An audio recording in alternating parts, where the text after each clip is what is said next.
So I'm Sam. Not Ted. This is Ted. This is the star of the show. But I am a full-time creator on TikTok and Instagram, and we just got on YouTube. And he is pretty much one of my favorite symbols to use against anti-animal testing. Ted was in animal testing for the first 5 years of his life. That's his Oh, tattoo right wow. there. And when I rescued him, I was in college. I knew nothing about animal testing. He was just up for grabs, a $40 dog, and I had $40 that day. And I love animals. So I was like, I'm going to adopt him. Good for you. And I adopted him and realized that there was something different about him than any other dog I've ever rescued. And when I started digging into it, I went down a huge hole into animal testing and got some of his background, worked with vets to figure out what exactly animal testing was happening to him. And from there, we became like full-time social media advocates for cruelty-free cosmetics. You said there was something different about him. What was different about him from your other So rescues? when I first got him, he was a little bit older.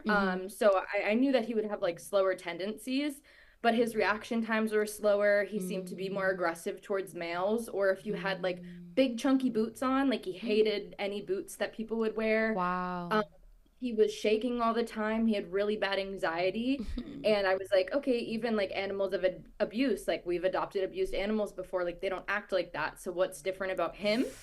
And we saw the tattoo in his ear, and kind of from there we were like, oh, he was animal tested on. And Yikes. worked with the vet, and she said that his eyes were milky and that he had cuts on his skin, so that would symbolize probably chemical animal testing. Oh, So it could have been chemicals for cosmetics, or it could have been chemicals in like a bleach or a dish right. soap. We're not That 100% is. sure, but it's so gross. How do you, I mean, you've obviously taken initiative to raise awareness about this, but even just hearing this right now and looking at him, it makes me so angry. Like, how do you not get so Yeah, mad at the I'm so world? angry. And right? Like, I'm trying not to say anything. My note was, don't be angry, Justina. And I'm like, I had to like wipe the sweat off of my mug. I'm like, Yeah, I feel you. I'm always angry. And it's just the fact that it's still happening today. 110 million animals are dying every year from animal testing. 60,000 plus of those being beagles. Like, how are we Wow. allowing this to happen as like humans that adopt dogs and cats and mice and Right. birds? Like, it just doesn't make sense to me. before you got Ted, I guess, how aware were you of cruelty-free or vegan products? And then how have you transitioned your makeup and cosmetics over to vegan and cruelty-free? I wasn't aware, and I just don't think that, like, we rewind 5 years ago, a lot of people weren't talking about it, Yeah. and no one really knew what it meant. I just thought like animal testing, like, oh, probably putting makeup on animals and just kind of like seeing who they are, like You see, makeover. she was like me. You were like, this is just fun. Yeah, it's like crazy. But once I got Ted, I like still didn't make the transition right away either. Like I learned about it, I was horrified about it, but it did kind of take some like self-reflecting into going into it. At the time I was in pageants, and like I was using a ton of different makeup and just didn't even think about it and was just kind of being selfish. And then when I kind of made the collective decision that, like, you know what, this isn't right, like this is my dog, like this is somebody that's been affected by it and I want to help make change, I started going Yeah. cruelty free, and I created like use it and lose it, which is my little slogan of like, when you're done with a non-cruelty free product, lose it and find a brand to replace it. Right.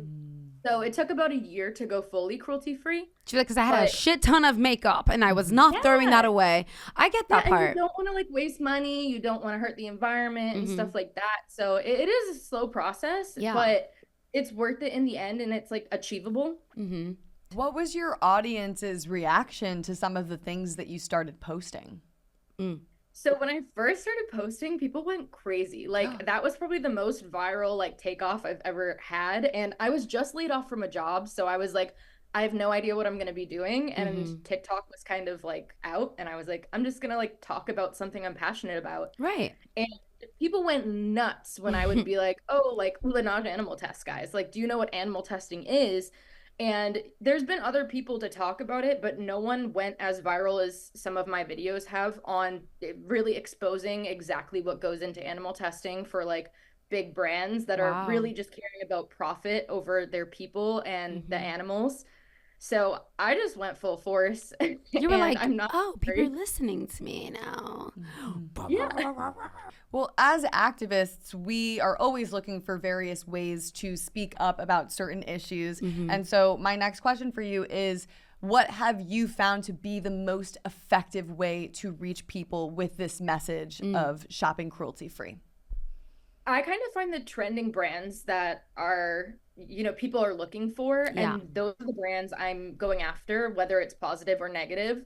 So like if it's Bubble is a great brand, like they're cruelty free. And I went after saying, hey guys, this is a huge trending product and it's cruelty free. Like you're probably already using it. Right. But then there was like the big Laneige wave, which like I was a big activist against Laneige because they say they're cruelty free, but they have no logo. They're selling in mainland China. Wow. And there's just a controversy around that. Like even right now Fenty just comes out and says, "Oh, we're cruelty free." No, you just started selling in mainland China. And you don't have a PETA logo, you don't have a Leaping Bunny logo. Right. Those are the gold standards. Both of those are like very reputable sources.